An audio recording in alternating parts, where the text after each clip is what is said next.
initially inspected back in '93. It's the worst it could possibly happen. Of course, mine would explode. That was loud.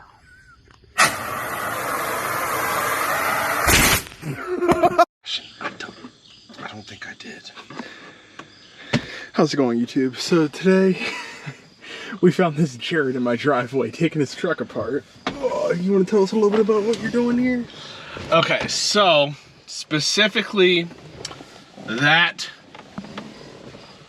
the vent, and that, and like this whole thing over here, just about like just that only the one. It's been driving me crazy forever. And I actually bought a dash replacement and it got delivered. Oh, gotta turn that to off. Oh, random tangent. If you have any of these trucks and you're having an issue with the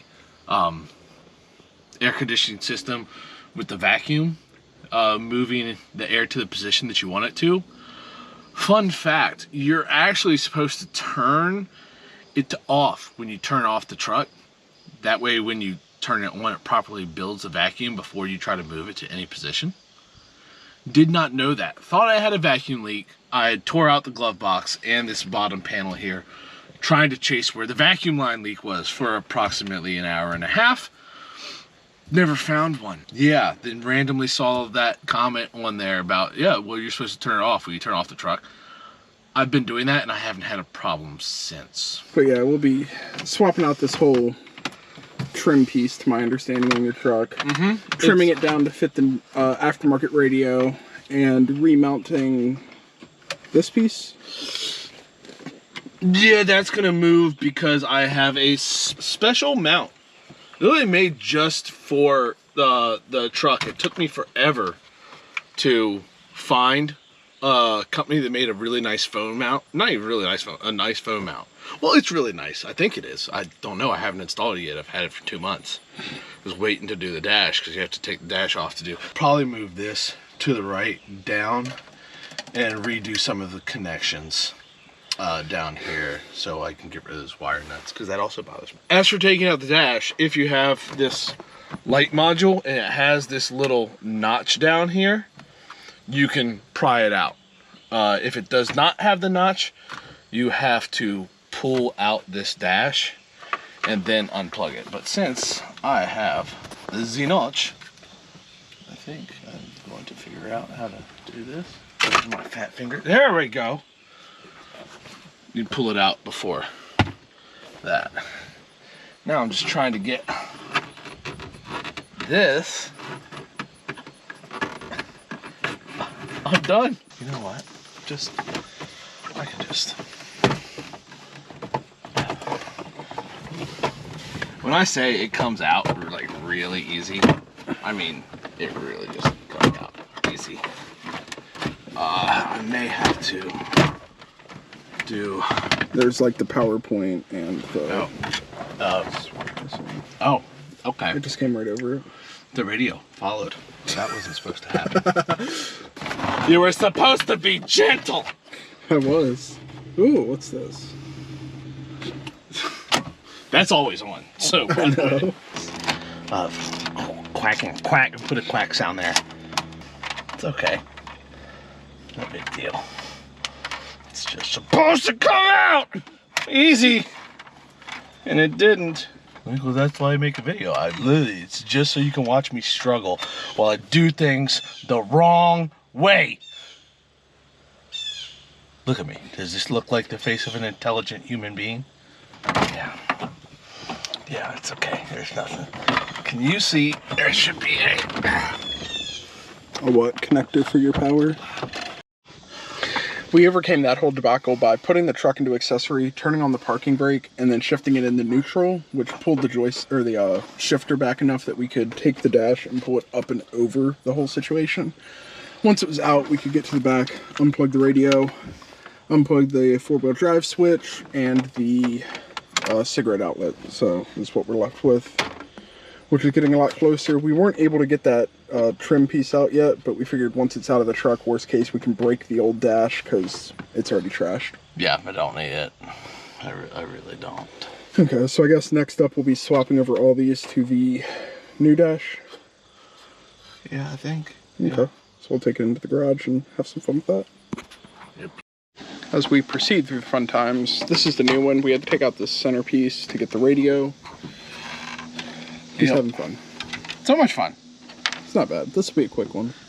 Yeah, and they did trim this, so there is going to need to be some trimming. We'll take a Dremel and cut a lot of the edge on the thing.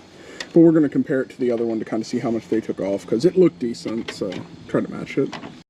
So here's the stock one. You see how it has this lip all the way around? On the old one, they sanded it like, or Dremeled it flush. We're going to Dremel it, so you take it all the way back to like this part. But I'm going to go grab a Dremel and we'll get started on that. Nifty Dremel with a grinding wheel. Whoa.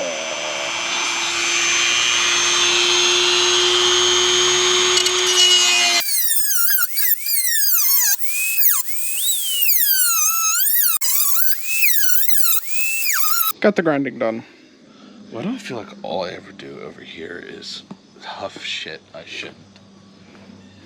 Oh, it's just plastic. Fire extinguisher. Always wear PPE. You never know. Referencing the video at the beginning. Especially if something you're working on was made in 1993. Oh. But yeah, we're gonna go ahead and clean this up, throw the radio back in, put the vents back in, try to get it in the truck. So there's a little hairline fracture in there that Jarrett's, expertly handling.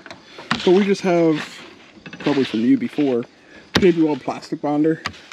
So we took it, and it's been sitting a while.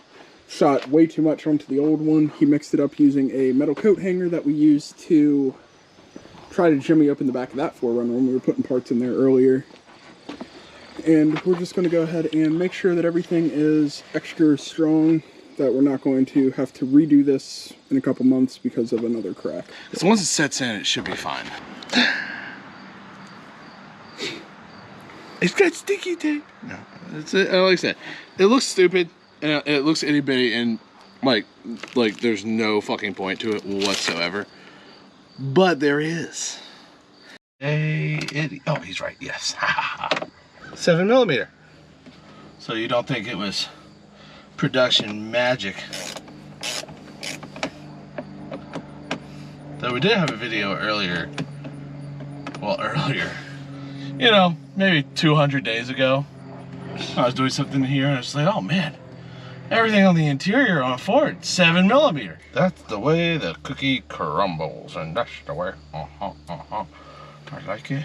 So you kind of want to line it up as best that you can, because that is going to be where a socket thingy goes in. A clip, you mean, for the dash? Yeah, socket thingy clip. I'm tired. But this is why I'm going to have to move this, because I could have gotten just a regular mount, but I went fancy. I went with the one that like auto clamps down and wirelessly charges, because I used one once and I was like, I need this in my life forever and always. There we go.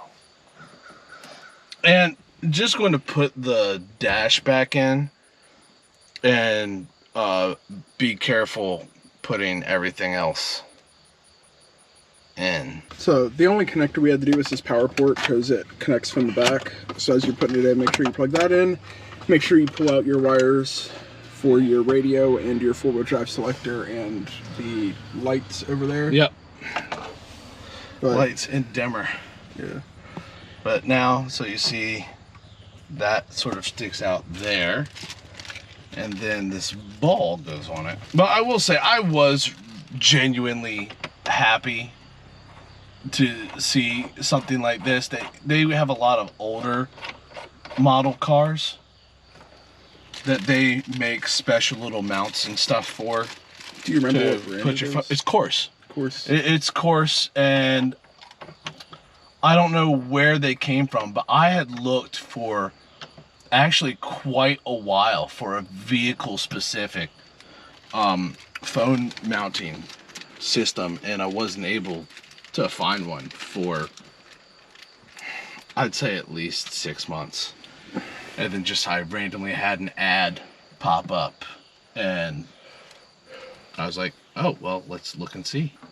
So all we have left to do is bounce that over, bounce this over, and reconnect. Okay, so we're gonna go ahead and put this up. We'll get back with you when we're trying to figure out probably where to move that to, if I had to guess. Okay, so we went ahead and got everything installed. You got the little bulb with his phone charger. It's really nice. You just push a button, take it off, it stops charging, put it on there, and it automatically shuts. For this, we were thinking we were gonna have to relocate it, but honestly, like, there's good room here. All we did was loosen the 2 screws in there and slide it over because it's got some adjustment. I got too close to that apparently. And then also it had like really weird wire nuts. If you saw earlier, we replaced those with shrink wrap and crimple and style connectors just to make it look cleaner and be much better. And then the power cable running to the stand, or the, yeah, phone mount, we tucked it back through here because it was kind of just hanging down in a big loop. And he's thinking he'll probably zip tie or something the connector back there. So overall, I mean, new dash on here. All the vents are now good because I think 2 of the 3 vents were broken before. Huh? 2 of the 3 vents were broken before. Yes. Yeah, so we got 3 functioning vents. Kind of picked and chose the best of the accessories from the old one and the new one. And then we slid that over, put the new mount in, and honestly just, you know, making it a lot better. Because before, his mount was like a little cup mount where it just sat here, and it worked, but, I mean, you lose a drink holder, it doesn't totally fit very well. And he was just looking for something like this, so I think that'll do it for us. As he's out there, I think he's looking at his lights, making sure everything, all the connections work. We did test the radio, that's good to go, all that stuff.